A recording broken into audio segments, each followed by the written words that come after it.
All right, this is WMRW LP Warren, and I think I have Maggie on the line. Maggie, can you hear me? Yes, I can. I'm right here. Okay, great. That doesn't sound too bad. We're talking to Maggie Gunderson today. This is Politics and Science on the 16th of March, 2011. And today we're discussing our nuclear catastrophe in our world today, happening in Japan. And after Maggie's off, we'll be talking to Raymond Peat. Dr. Raymond Peat is a physiologist from Eugene, Oregon, talking about how to mitigate the effects of radiation. Maggie Gunderson is founder and president of Fair Winds Associates and a freelance paralegal specializing in environmental nuclear safety and energy litigation in federal and state administrative law hearings. And you worked in the nuclear industry for a while, right, Maggie, as did your husband, Arnie? Yes, we both did. That's where we met. Well, thankful that you're with us here today. And I was hoping you could bring us up to date with what exactly is happening over in Japan and what the ramifications are for that part of the world and for us.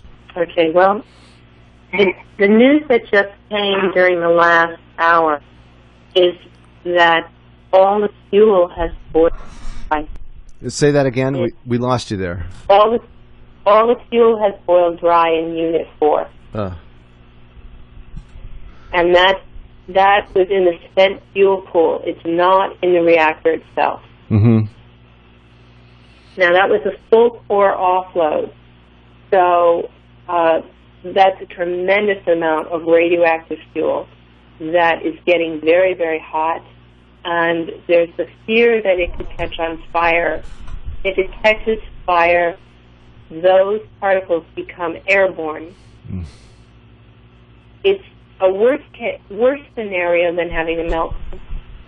It is? Yes, it is. Because that radiation will travel anywhere. If there's a meltdown, it does get into the water table, but you're able to monitor. They might even be able to corral some of the contamination and do things to mitigate. But this is airborne, and this will go wherever the air blows.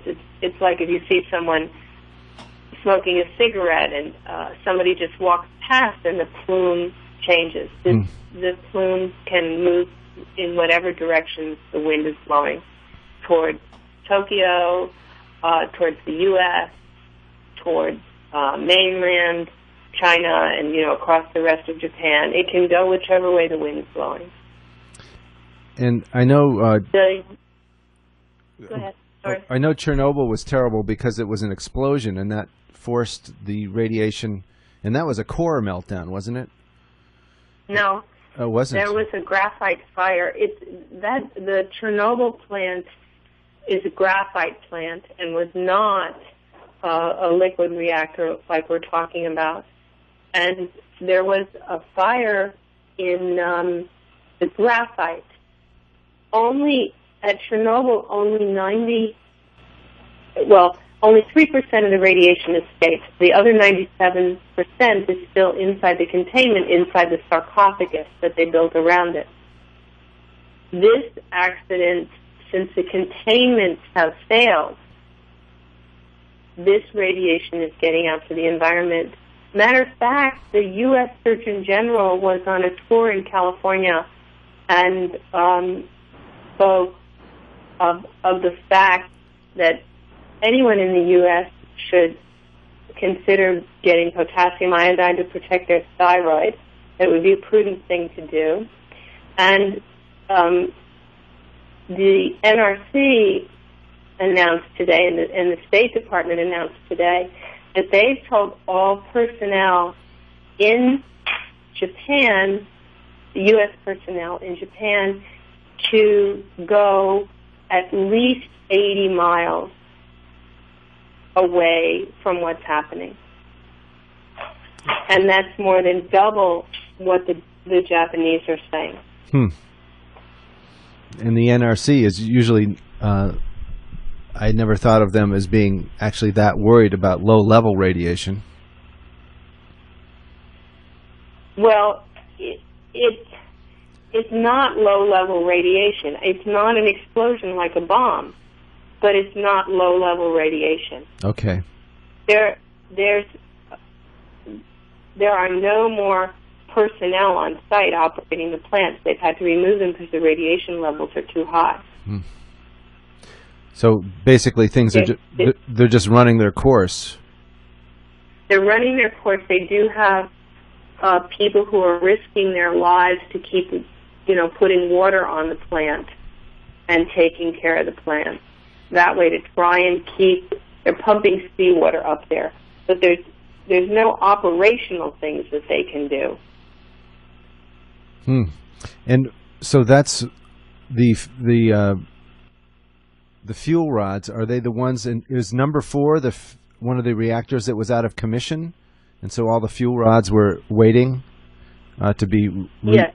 Okay. All the fuel rods had been offloaded into the fuel pool. So what's really scary about that, and is that there are no rods to put in, control rods to put in to slow down the reaction. The fuel rods are in the fuel pool, and there's no way to, as the water burns off, there's nothing to keep that fuel pool cool. Jeez. If the fuel gets really hot and starts a chain reaction, it cannot be stopped because there's not anything to moderate that chain reaction. That was the difference with Chernobyl. Chernobyl's a plant that works as the chain reaction is going on inside. The operators have to work really hard to pull it back. It's like a gas pedal pushing downwards all the time.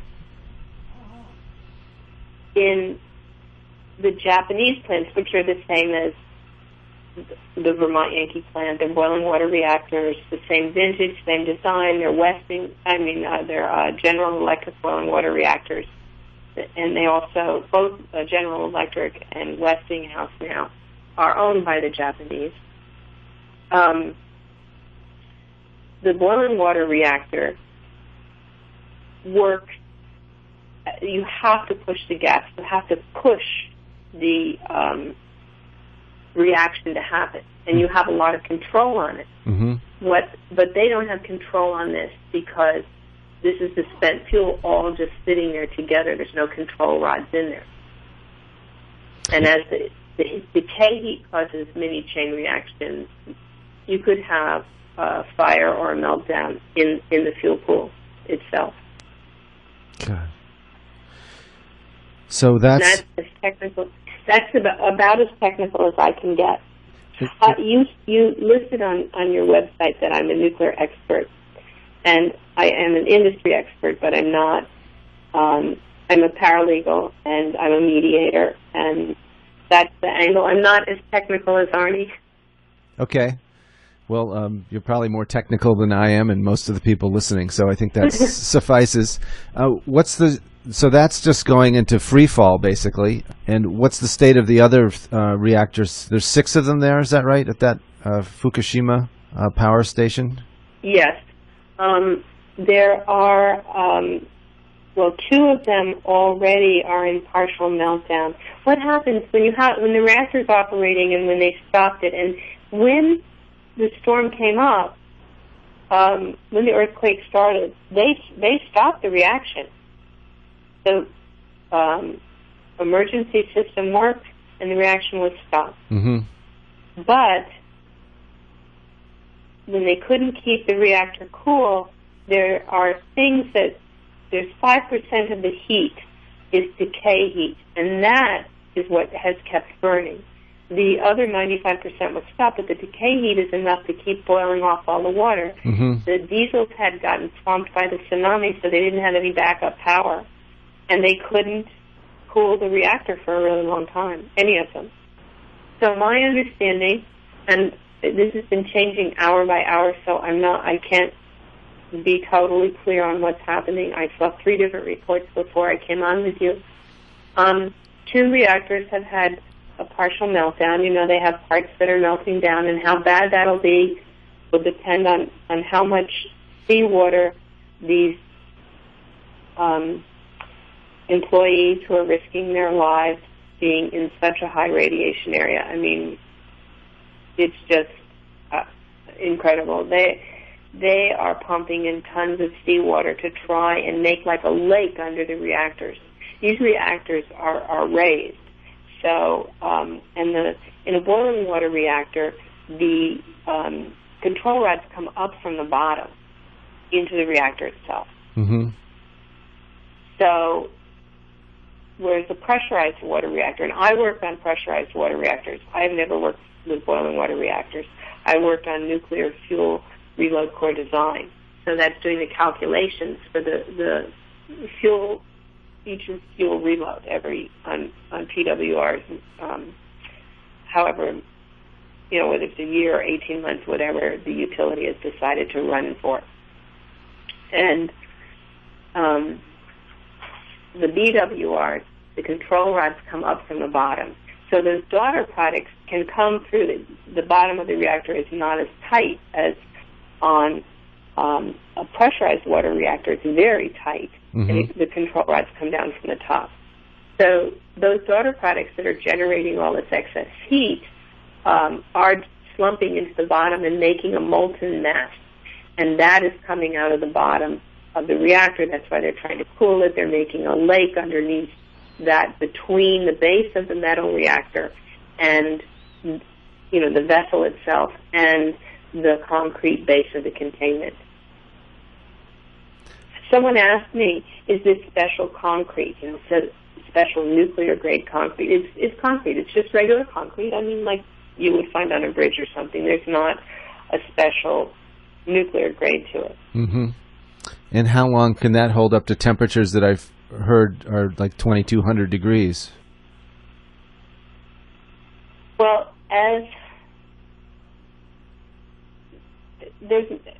no one knows. I mean, we're in uncharted territory here.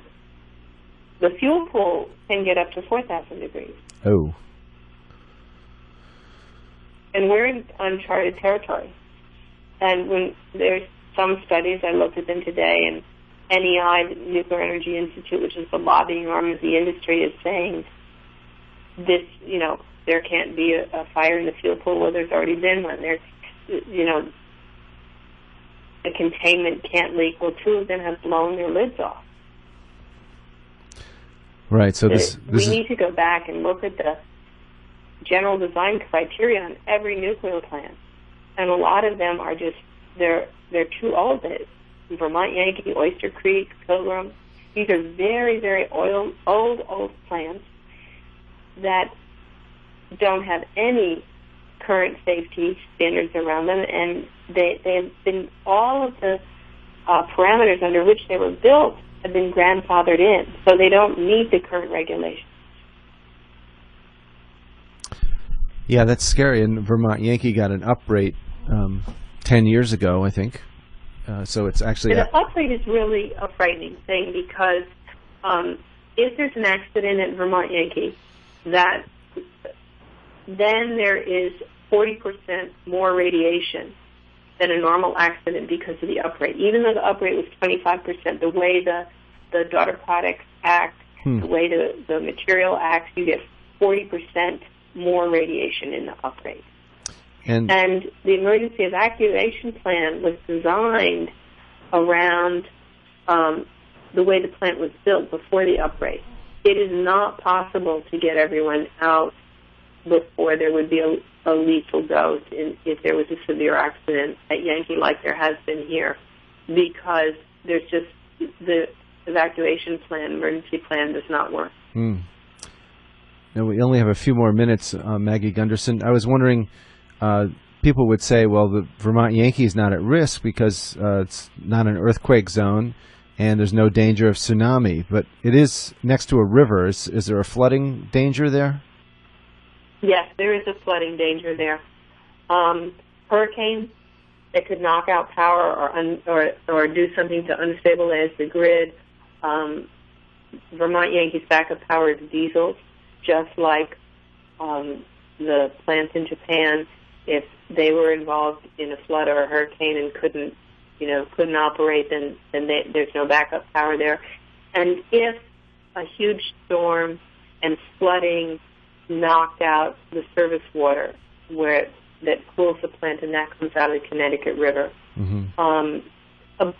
Or a terrorist. I mean, one of the things Union of Concerned Scientists has really worked hard pushing the NRC on the threat matrix since 2000, since 9/11, since 2001. On there's not enough protection at these intake structures. And if somebody took a Miami Vice-style boat and filled it with dynamite and ran it in there and knocked out the service water at the same time the diesels were knocked out, somehow you couldn't cool that plant.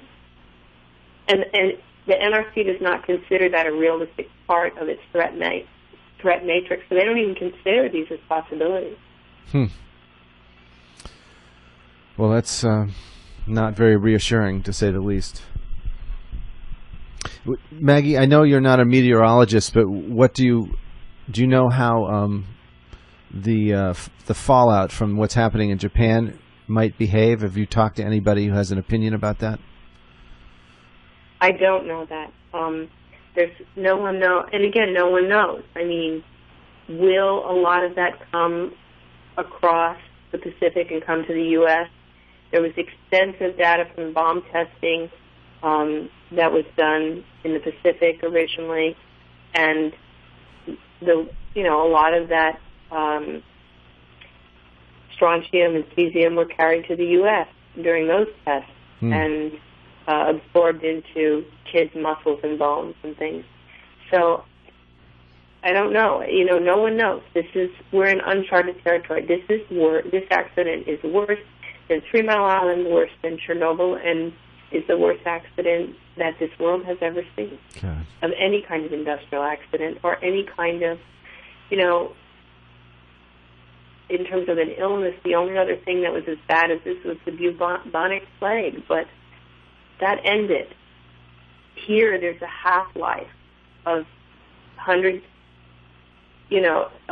of years on some of these radioactive isotopes and with the plutonium, and these plants are running with a mix with some plutonium in them. There's going to be 250,000-year waste left. Jeez. Well, it sounds like you were once, I assume, in favor of nuclear power. It sounds like you may have changed your position. That's correct. I was in favor of nuclear power. I believe, I'm a woman, and I was part of Jobs for Energy Independence, which was a U.S. organization, and I was working in the nuclear industry in part to make sure when there's plenty of energy available, women and minorities have jobs. And when energy gets really costly or there's economic issues, women and minorities lose those jobs. So that's why I began in the nuclear industry. And the scientists had assured me it was the safest thing, and I don't believe it anymore. Well, I can see why. Maggie, I'm going to have to... go ahead, please. I hope I've answered all your questions, and I want to tell everyone, please, to, be praying or thinking for the people of Japan. This is a terrible, terrible tragedy. All right. Thank you very much, Maggie Gunderson, and I hope to check in with you again soon. Okay. You're very welcome, John. Take care. Yeah, you too. Bye. Bye.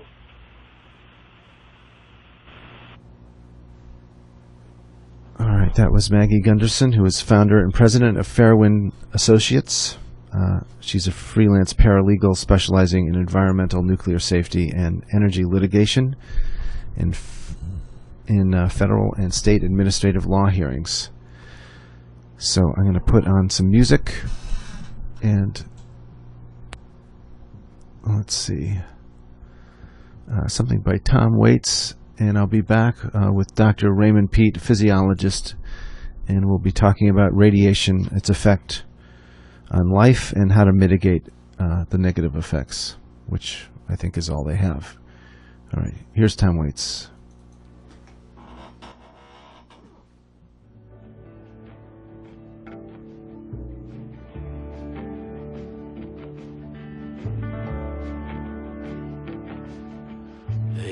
sign up in our town. If you live it up, you won't live it down. So she left Monte Rio's son, just like a bullet leaves a gun. With the charcoal eyes and Monroe hips, she went and took that California trip. Oh, the moon was gold and her hair like wind. Said, don't look back, just come on, Jim. Oh, you got to hold on.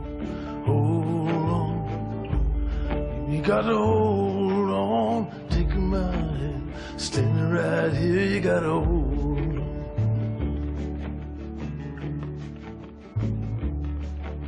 Well, he gave her a dime store watch and a ring made from a spoon.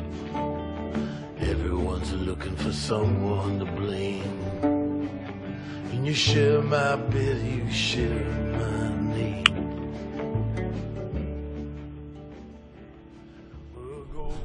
All right, I'm back live here on the 16th of March with Dr. Raymond Peat, who's a physiologist and a biologist and a science historian from Eugene, Oregon.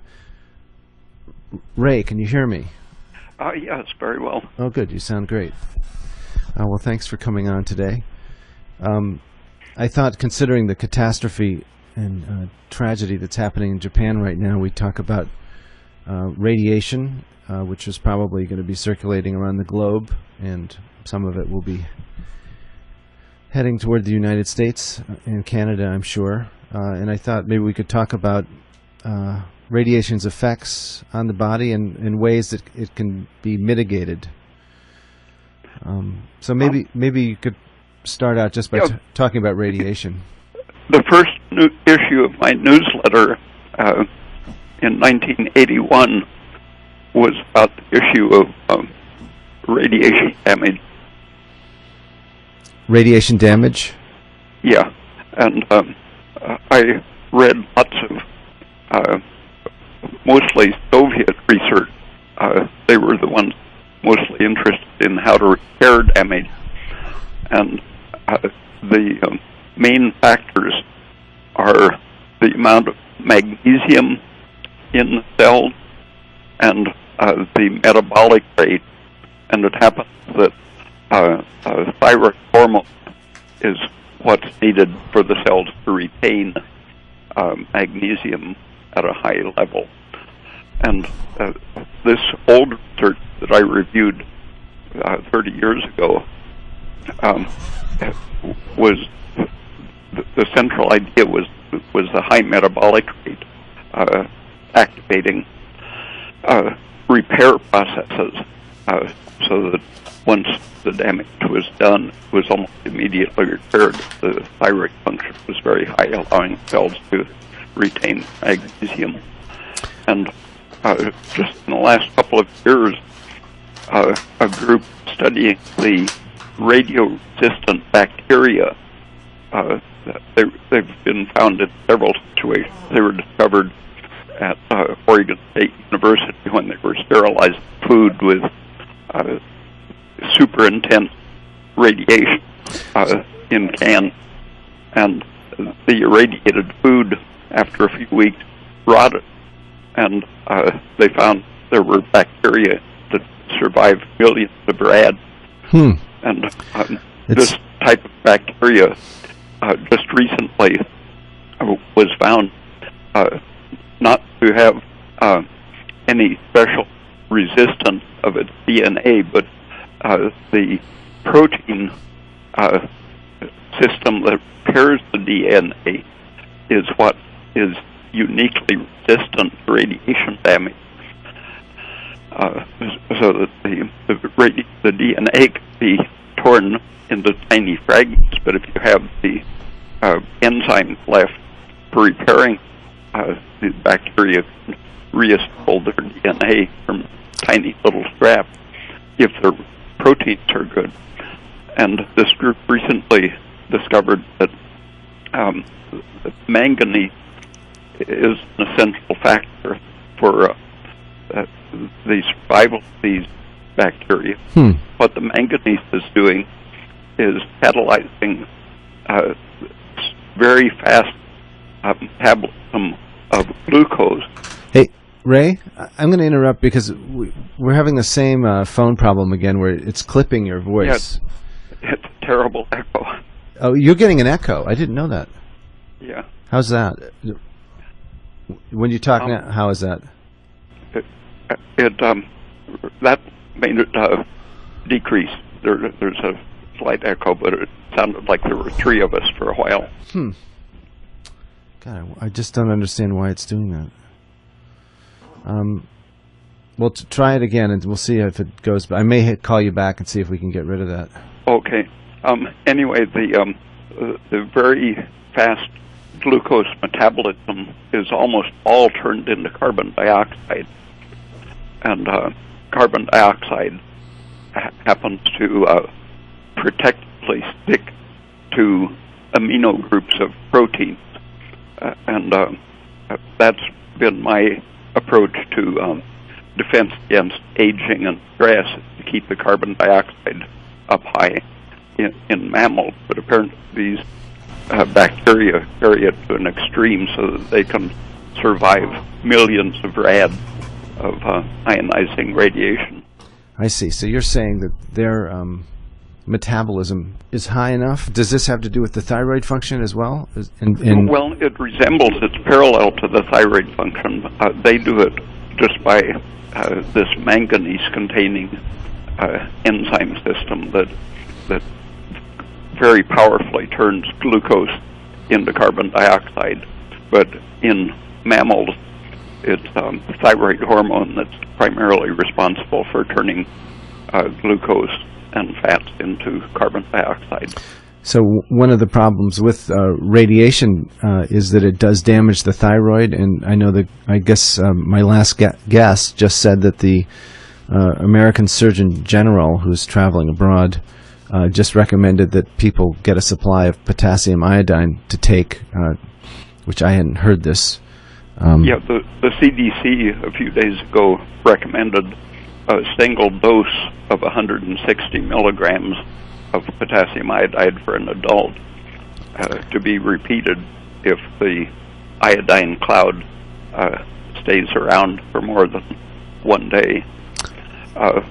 Kelp or dult or other iodine-rich seaweed, a few grams per day will do that if you don't have the pure potassium iodide.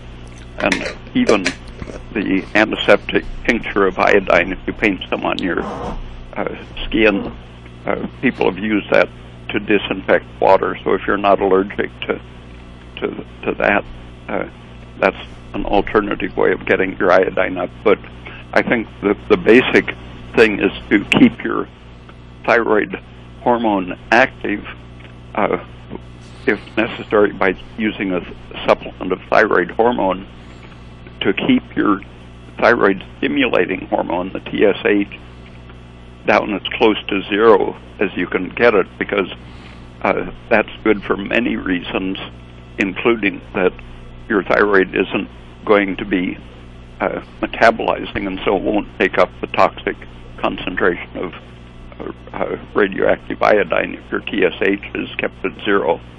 And meanwhile, the high thyroid activity is going to accelerate the repair processes, where if you rely on potassium iodide, that's going to dilute the radioactive contaminant so that it doesn't destroy your thyroid gland. Mm-hmm. But the potassium iodide tends to suppress your thyroid function, lowering the whole body's metabolic rate, and that makes it increasingly susceptible to radiation damage.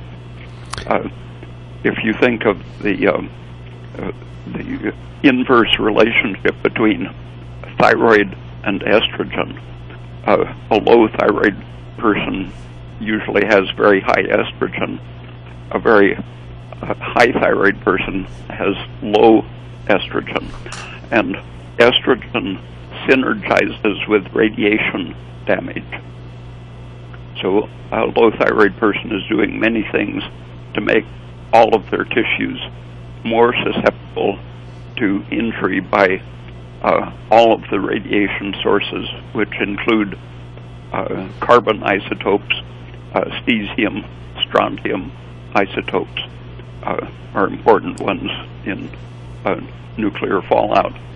And the iodide suppressing your thyroid gland, as the CDC recommends, isn't going to do anything at all to protect you against strontium, cesium, carbon, and other radiation sources. And in fact, will tend to make you more susceptible to injury by them by suppressing your thyroid function. Because if your thyroid's functioning, you'll be able to remove those quicker? Yeah, the cells are producing carbon dioxide, which forms a defensive barrier on the proteins, keeping them from suffering destructive oxidation.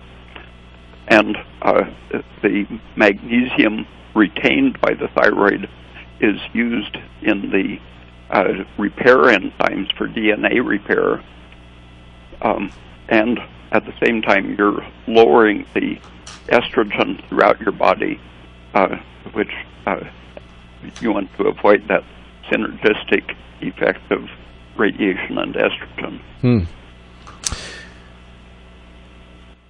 Now, you've said that potassium iodine is not good for you in the long run. In the short run, that would be something to do if you didn't have any other choice, I suppose.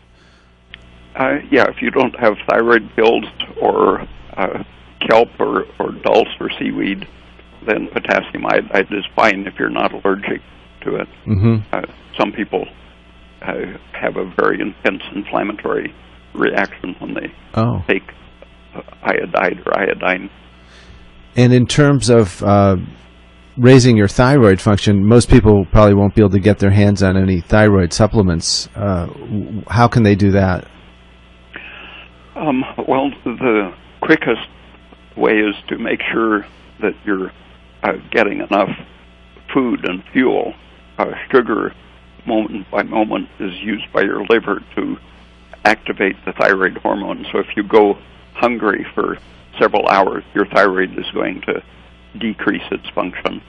And on even a shorter scale than just keeping your body well nourished, coconut oil with its short chain saturated fatty acids competes with the inhibiting unsaturated fats that are always tending to circulate in the body.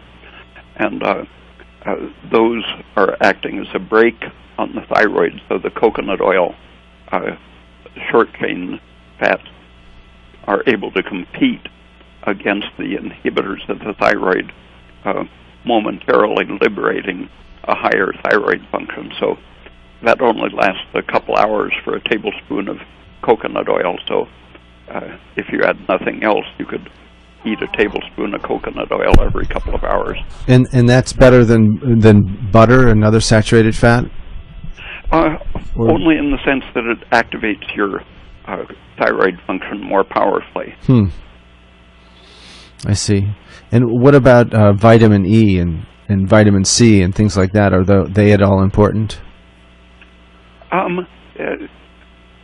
Not very. Okay. In some situations, they're protective against radiation, but when I was reviewing the literature 30 years ago, they were somewhat ambiguous, and nothing very interesting has turned up since then. Progesterone as an anti-estrogen is probably one of the other short-range protective things. I see. If people could take progesterone, that would lower the synergistic effect of radiation and estrogen. You've said before that radiation is very similar in its effects to estrogen. and people actually take estrogen as a supplement in hormone replacement. Could you comment on the similarity in the effects of radiation and estrogen? Yeah, a lot of this research was done in the late 1930s, and the estrogen functions were identified as similar to suffocation and stress and radiation. And about 15 years later, when the concept of estrogen receptor was introduced, there was a great push to distract people from the biochemical effects of estrogen and blame all of estrogen's effects on the actions of a receptor protein, which was supposed to activate the genes which create the female traits. But it turned out that that was really the research was supported by the Atomic Energy Commission, and it claimed that estrogen is not metabolized in the cells where it's acting. And 20 years later, that was proven to be absolutely false. And the fact that it was supported by the Atomic Energy Commission and done by a man who had been working in chemical warfare, I think makes that the whole foundation of the receptor theory suspect, because the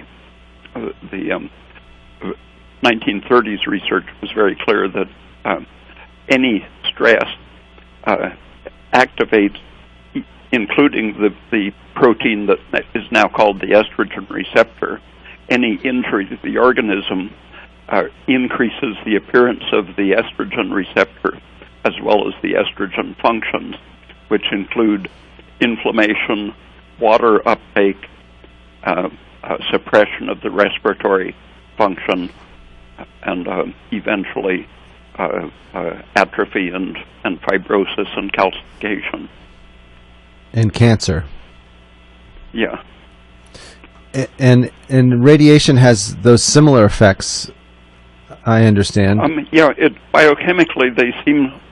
My dissertation was part of it was trying to find anything different between radiation, stress, and estrogen's effects, and I couldn't find any basic physiological or biochemical difference between them. They both interfere with oxidative metabolism and activate the stress metabolism.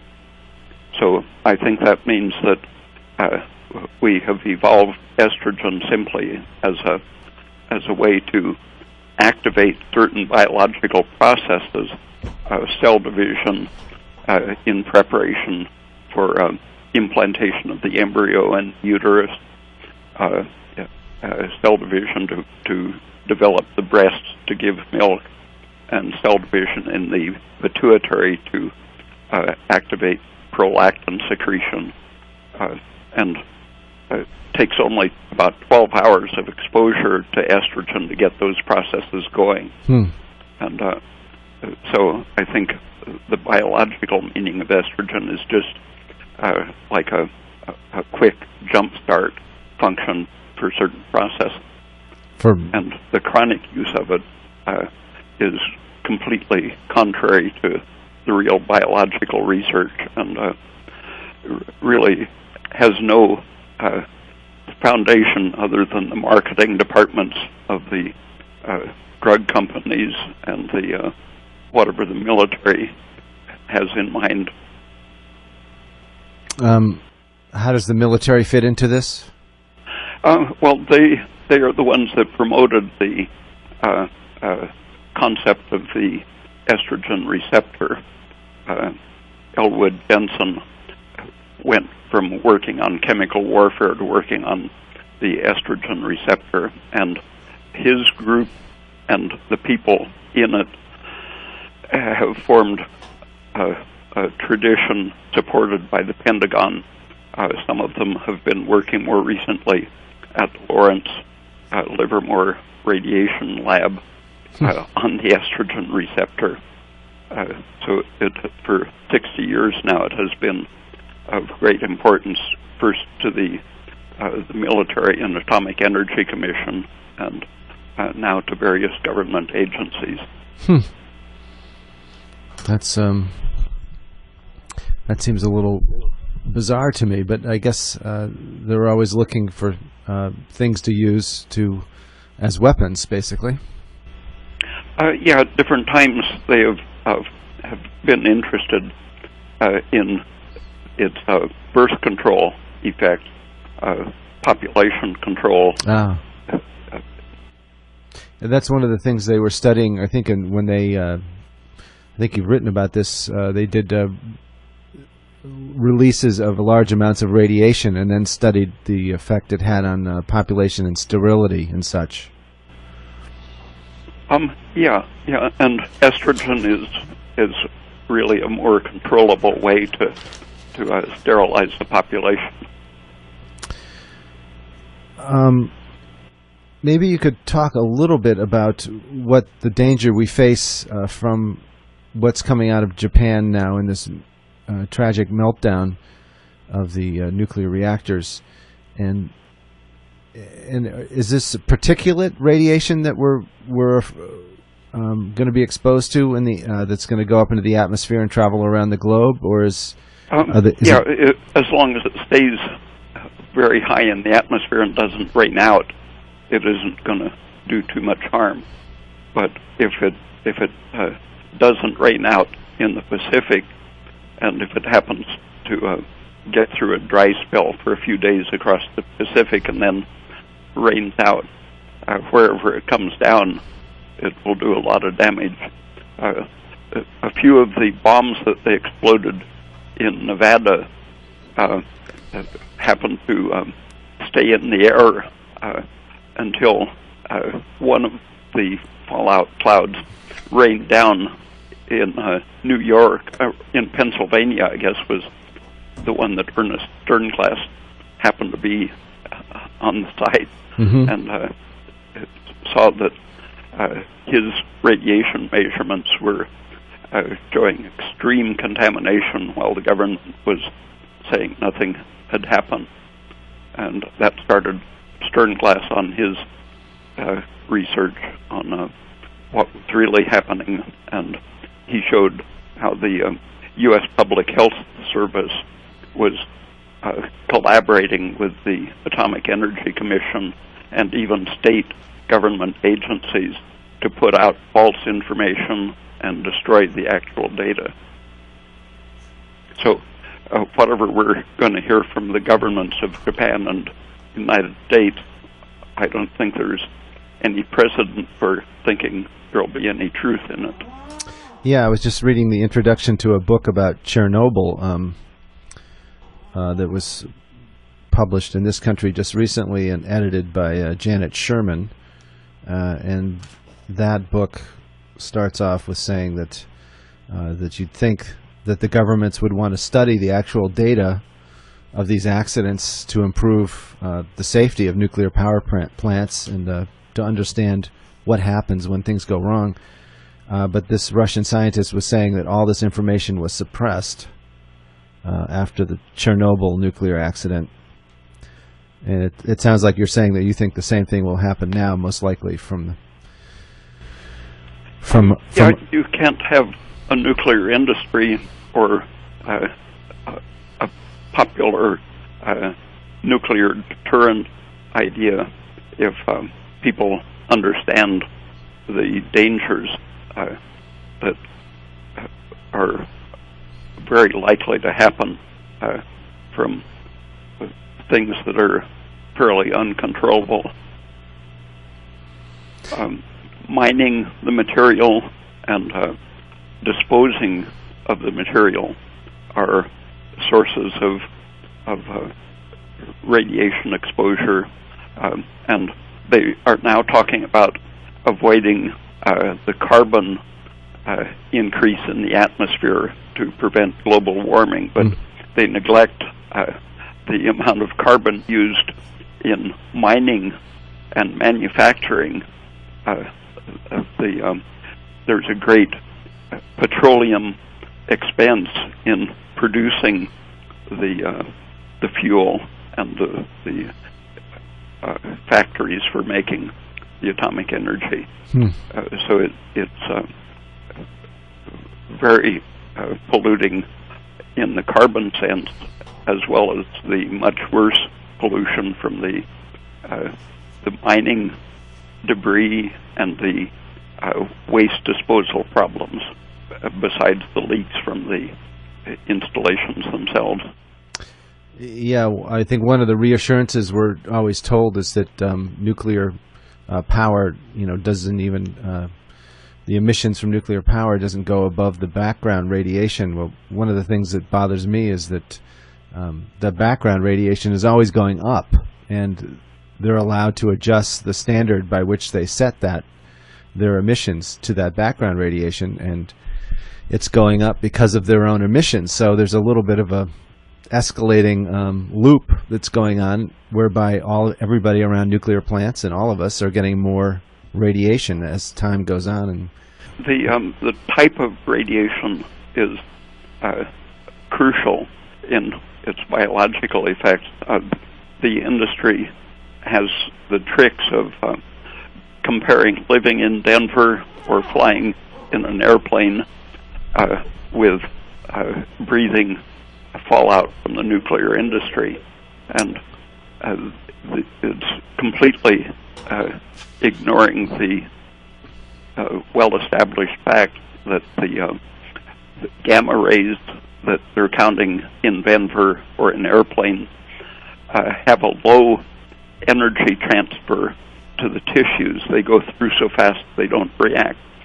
And at lower altitudes, they talk about less radiation exposure, but actually at sea level, you're getting tertiary and secondary cosmic rays, which have more energy delivery in a toxic way to your tissues.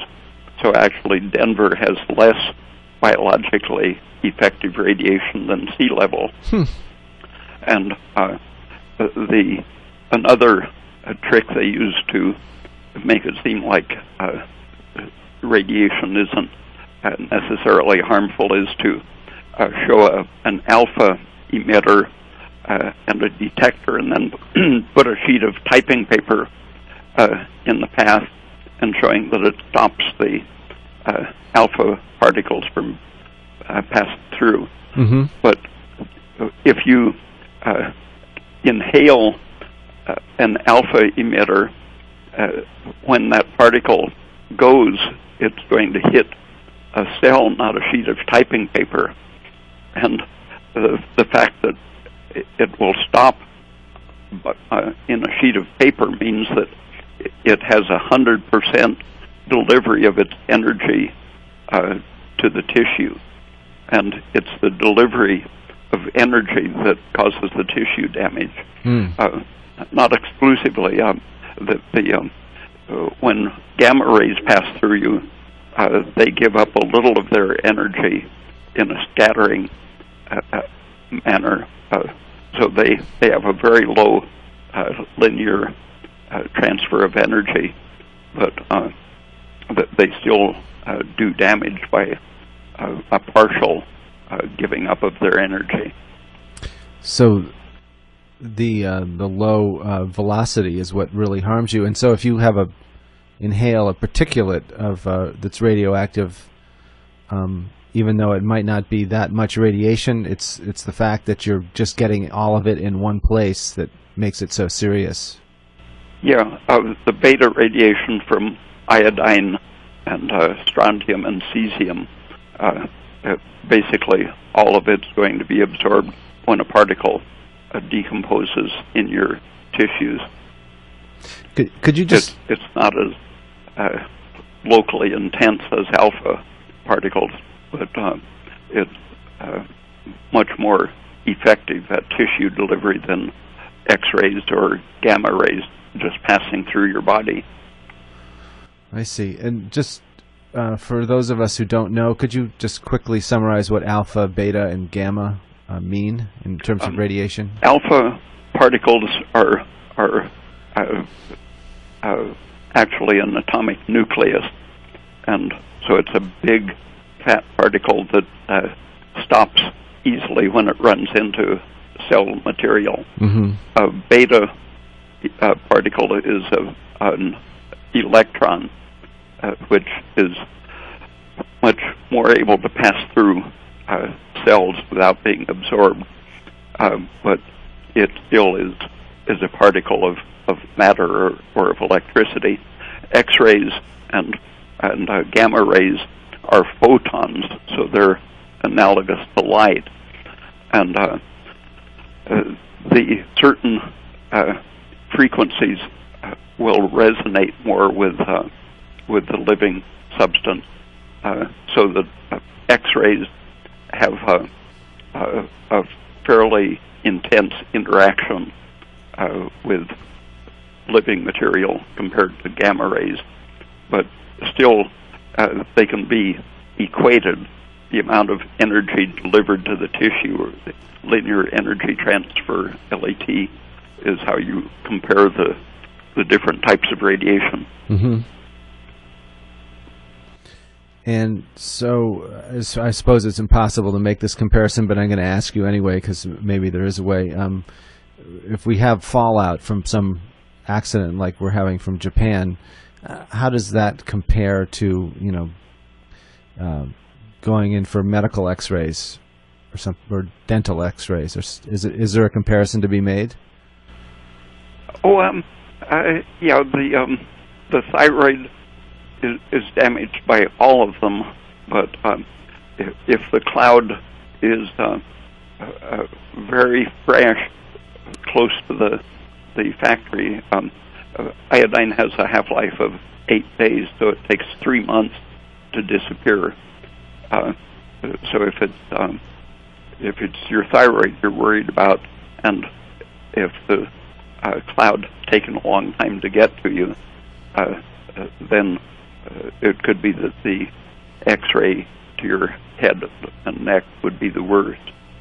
Mm-hmm. But usually the fact that you breathe in or eat the particles is going to mean that the fallout is worse, considerably worse than just having a dental X-ray. Now, I know there's a scientist named Dr. Christopher Busby, and he's criticized the safety standards by which the international agencies grade how much radiation a person can take. And I think he's basically talking about what you're talking about here, which is that the standards that they use now take everything, all doses of radiation, as if it's a whole body dose, and it doesn't take into account as if it's spread evenly through all your tissues. And he's saying that they don't take into account the fact that it's often quite localized and therefore causes much greater damage because the energy is all focused on one part of the tissue. The dental X-rays tend to cause cancer of the eyeball, the brain, and the thyroid, but the estrogenic effect will cause a series of dental X-rays to make a pregnant woman deliver a premature, underdeveloped, underweight baby just by the systemic estrogen effect. But it does cancerize the things that are closest to the exposure. And I get it. The government's tendency has been to use whatever measure sounds the least threatening, such as failing to make the distinction between the local dose and the total body dose. And they've done the same thing with interpreting the danger of the fallout from the atomic bombs in Japan, where the bomb smoke went in a sort of a triangular pathway downwind from the explosion. Mm-hmm. They drew a circle around the center of the explosion and averaged out the people at a certain distance in any direction, and tended to make the people who were actually exposed to the fallout disappear by averaging them 360 degrees around the circle. I see. Thereby lowering the incidence of problems. Yeah. Well, Ray, I'm sad to say that we're out of time. Maybe you could just, if you could, maybe it's not possible, to summarize quickly the things that people could do to mitigate radiation problems. Eating seaweed, kelp, and if you have a bottle of iodine, you can paint some on your fingers and toes and soak up some of it through your skin. And all of this shouldn't be done until the cloud is actually here, because excess iodine is toxic to your thyroid in itself. But if there's an intense cloud passing over, then these external sources of iodine will protect your thyroid, but they won't protect the other tissues. So keeping your thyroid function up is the ideal way to do it. I see. And that's done with coconut oil and... sugar, coconut oil, and when possible, a thyroid supplement. Okay. Dr. Raymond Peat, thanks so much for being on tonight. Okay, thank you. We appreciate it, and we'll talk to you soon, I hope. Okay. Yep. Bye for now.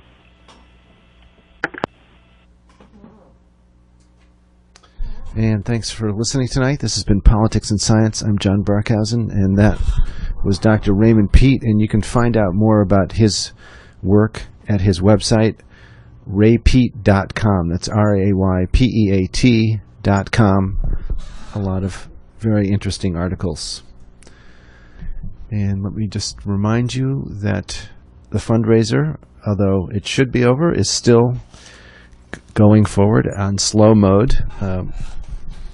We're at about $8,320, and we got to get to $9,000. So we really appreciate all of you who have donated and all of you who are about to donate. We just have a little bit more to go, and we'll have our operating expenses for the entire year. All donations are tax deductible.